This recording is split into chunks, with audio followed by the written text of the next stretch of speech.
ಭಾವನಾ ಜೀವನದಲ್ಲಿ ಹೀಗಾಗಿದೆ ಅಂತ ವಿಷಯ ಗೊತ್ತಾದಾಗಿಂದ ಕೂಗಾಡೋದನ್ನ ಬಿಟ್ರೆ ಅವ್ರು ಏನ್ ಮಾಡಿದ್ದಾರೆ ಹೇಳಿ? ಅಣ್ಣ ಆಗಿ ತಂಗಿ ಜೀವನ ಹೇಗ್ ಸರಿ ಮಾಡ್ಲಿ ಅಂತ ಯೋಚನೆ ಮಾಡೋದನ್ನ ಬಿಟ್ಟು ನೀವೇನು ಮಾಡಿಲ್ಲ ಅಂತ ನಿಮ್ಮನ್ನೇ ಪ್ರಶ್ನೆ ಮಾಡ್ತಿದ್ದಾರೆ. ಯಾಕೆ ಇವರಿಂದ ಭಾವನಾ ಜೀವನನ ಸರಿ ಮಾಡಕ್ಕಾಗಲ್ವಾ? ಏನು ನೀನು ನಾನೇ ತಪ್ಪು ಮಾಡಿದೀನಿ ಅನ್ನೋ ಥರ ಮಾತಾಡ್ತಿದ್ಯಾ? ತಪ್ಪು ಯಾರು ಮಾಡಿದ್ರು ಅನ್ನೋದು ಮುಖ್ಯ ಅಲ್ಲ ರೀ. ನಡೆದಿರೋ ತಪ್ಪನ್ನ ಇನ್ನೊಬ್ಬರ ಮೇಲೆ ಹೊರಿಸದೆ ಅದನ್ನ ಹೇಗ್ ಸರಿ ಮಾಡೋದು ಅಂತ ಯೋಚನೆ ಮಾಡೋದು ಮುಖ್ಯ. ಒಬ್ಳು ಭಾವನಾ ತಿರ್ಗೇಳಿ ತಾಳಿ ಕಟ್ಟೋನ್ ಯಾರು ಅಂತ ಹುಡುಕಿ ಅವ್ಳ ಜೀವನನ ಸರಿ ಮಾಡಿ ಮಾತು ಮೀಸುಗಳನ್ನ ಹೊಡಿಬಾರ್ದು ರೀ. ಒಂದು ಮಾಡ್ಬೇಕು.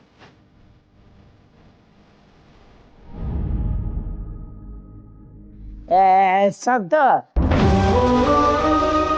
ನಿನ್ನ ಕೈನಲ್ಲಿ ಏನಾದ್ರೂ ಆದ್ರೆ ಭಾವನ ಜೀವನ ಸರಿ ಮಾಡ, ಇಲ್ಲ ಸುಮ್ಮನೆ ಕೂತ್ಕೊಳ್ಳ.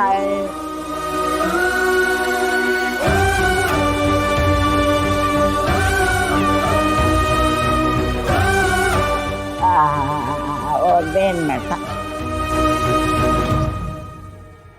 ಬೇಡ.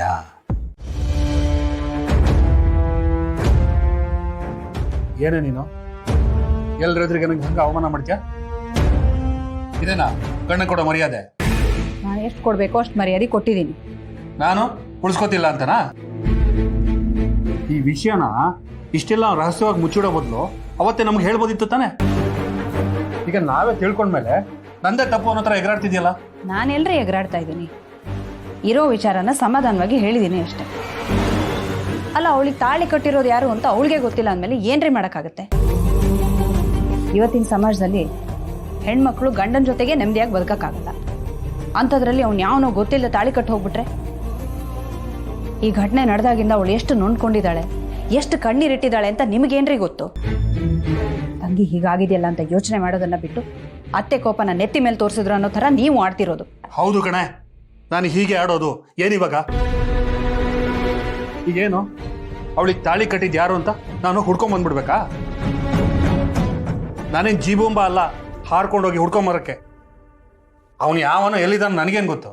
ಅಂತೂ ನಿಮ್ಮ ಕೈನಲ್ಲಿ ಆಗಲ್ಲ ಅಂತ ನೀವು ಒಪ್ಕೊಂಡ್ಬಿಟ್ರಿ ಅಲ್ಲ. ನಿಮ್ಮ ತಂಗಿರಿ ಅವಳು. ಈ ರೀತಿ ಮಾತಾಡೋದಕ್ಕೆ ನಿಮ್ಗೆ ಹೇಗ್ರಿ ಮನ್ಸು ಬರುತ್ತೆ? ನಿನ್ನ ಜೀವನದಲ್ಲಿ ಇಷ್ಟೆಲ್ಲ ನಡೆದೋಯ್ತು, ನಾನಿದ್ದೀನಿ ಅಂತ ಒಂದೆರಡು ಸಮಾಧಾನದ ಮಾತುಗಳನ್ನ ಆಡಿದ್ರ? ಇಲ್ಲ. ಹೋಗ್ಲಿ, ಅಣ್ಣ ಇದ್ದಾನೆ ಅನ್ನೋ ಧೈರ್ಯ ಅವಳಿಗೆ ಬರೋ ಥರ ನಡ್ಕೊಂಡ್ರ? ಅದೂ ಇಲ್ಲ.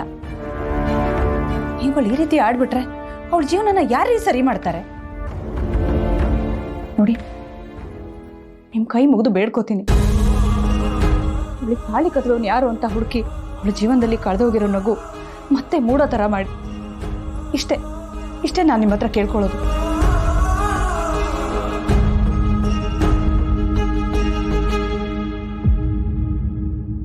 ಇವಳು ಹೇಳ್ತಿರೋದು ಒಂಥರ ಸರಿ ಇದೆ. ಈಗ ಅವನು ಯಾರು ಅಂತ ಹುಡುಕಿ ಇವಳನ್ನ ಅವನ ಜೊತೆ ಕಳಿಸ್ಬಿಟ್ರೆ ಆಗ ಮನೆಯಲ್ಲಿ ಒಂದು ಖರ್ಚು ಕಡಿಮೆ ಆಗುತ್ತೆ. ಒಂದಲ್ಲ ಎರಡು. ಇವಳು ಗಂಡನ ಮನೆಗೆ ಹೋದರೆ ಖುಷಿನೂ ಇವಳ ಜೊತೆ ಹೋಗ್ತಾಳೆ. ಅದರಿಂದ ನನಗೆ ಲಾಭ.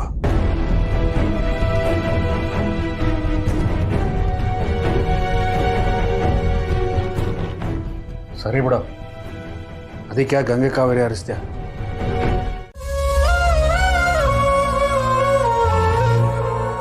ನಾನು ಮಾತಾಡಿದ್ರೆ ಎಲ್ಲರ ಮನಸ್ಸು ನೋವಾಯ್ತಾ? ಅವಳು ಹೊಟ್ಟೆ ಉರಿಸ್ತಿದ್ದಾಳಲ್ಲ, ಅದಕ್ಕೆ ಏನ್ ಮಾಡ್ಬೇಕು? ವಿಷಯ ಗೊತ್ತಿದ್ದು ನಮ್ಮ ಹತ್ರ ಹೇಳ್ದೆ ಮುಚ್ಚಿಟ್ರ ಅಲ್ಲ. ಅಮ್ಮಂಗೆ ಏನ್ ಬಂದಿದೆ? ಇದರಿಂದ ಯಾರಿಗಾರು ಒಳ್ಳೇದಾಗತ್ತಾ? ಎಲ್ಲ ಮರ್ಯಾದೆ ಹೋಗುವಂತ ಕೆಲಸಗಳೇ. ಭಾವನಾ, ನನ್ನ ಮಗಳು ತಪ್ಪು ಮಾಡಲ್ಲ ಅನ್ನೋ ನಂಬಿಕೆ ನನಗಿದೆ. ಇಷ್ಟೆಲ್ಲ ನೋವನ್ನ ಮನಸ್ಸಲ್ಲಿ ಇಟ್ಕೊಂಡು ಅದು ಹೇಗಮ್ಮ ನಗ್ತಾ ಇದ್ದೆ?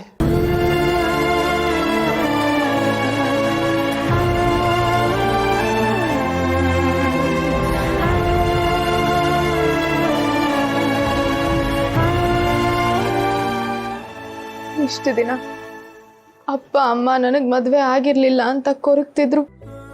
ನಾನು ಅವರಿಗೆ ಹೊರೆ ಆಗಿದ್ದೆ. ಈಗ ಈ ತಾಳಿ ಕಟ್ತವನ್ ಯಾರು ಅಂತ ಗೊತ್ತಾಗದೆ ನಾನು ಅವ್ರಿಗೆ ಭಾರ ಆಗಿದ್ದೀನಿ. ಇನ್ನ ಎಷ್ಟು ದಿನ ಅಂತ ನಾನು ಅವ್ರಿಗೆ ಹೀಗೆ ನೋವು ಕೊಡ್ತಿರ್ಲಿ? ನಾನು ಹೆಣ್ಣಾಗಿ ಹುಟ್ಟಿದ್ದೆ ತಪ್ಪ.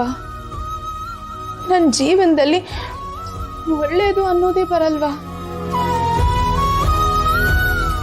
ಹೆಣ್ಣನ್ನ ಶಕ್ತಿಗೆ ಹೋಲಿಸ್ತಾರೆ, ಲಕ್ಷ್ಮಿ ಅಂತಾರೆ. ಆದ್ರೆ ಎಲ್ರು ಪಾಲಿಗೂ ನಾನು ದರಿದ್ರ ಲಕ್ಷ್ಮಿ ಆಗ್ಬಿಟ್ಟೆ.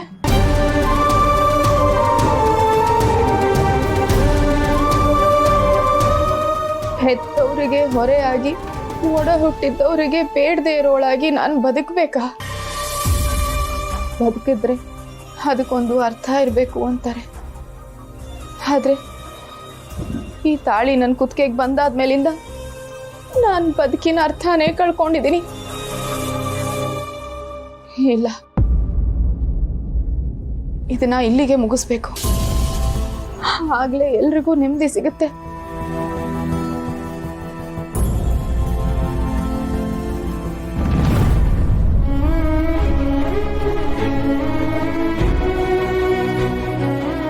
ನೀನು ಎಲ್ಲೂ ಹೋಗೋದು ಬೇಡ. ನೀನು ಯಾವಾಗಲೂ ನನ್ನ ಜೊತೆನೇ ಇರ್ತೀಯ, ಆಯ್ತಾ? ನನ್ನ ಖುಷಿನ ಯಾರು ನೋಡ್ಕೋತಾರೆ? ಅಮ್ಮನ ಪ್ರೀತಿ ಇಲ್ಲದೆ ಬೆಳೆದ್ಲು, ಈಗ ಅಪ್ಪನ ಪ್ರೀತಿನೂ ಇಲ್ಲ. ತಾಯಿಯಾಗಿ ನಾನು ನಿನ್ನ ನೋಡ್ಕೋತೀನಿ ಅಂತ ಇಲ್ಲಿ ಕರ್ಕೊಂಡ್ಬಂದೆ. ಈಗ ನಡು ದಾರಿನಲ್ಲಿ ಬಿಟ್ರೆ ಹೇಗೆ?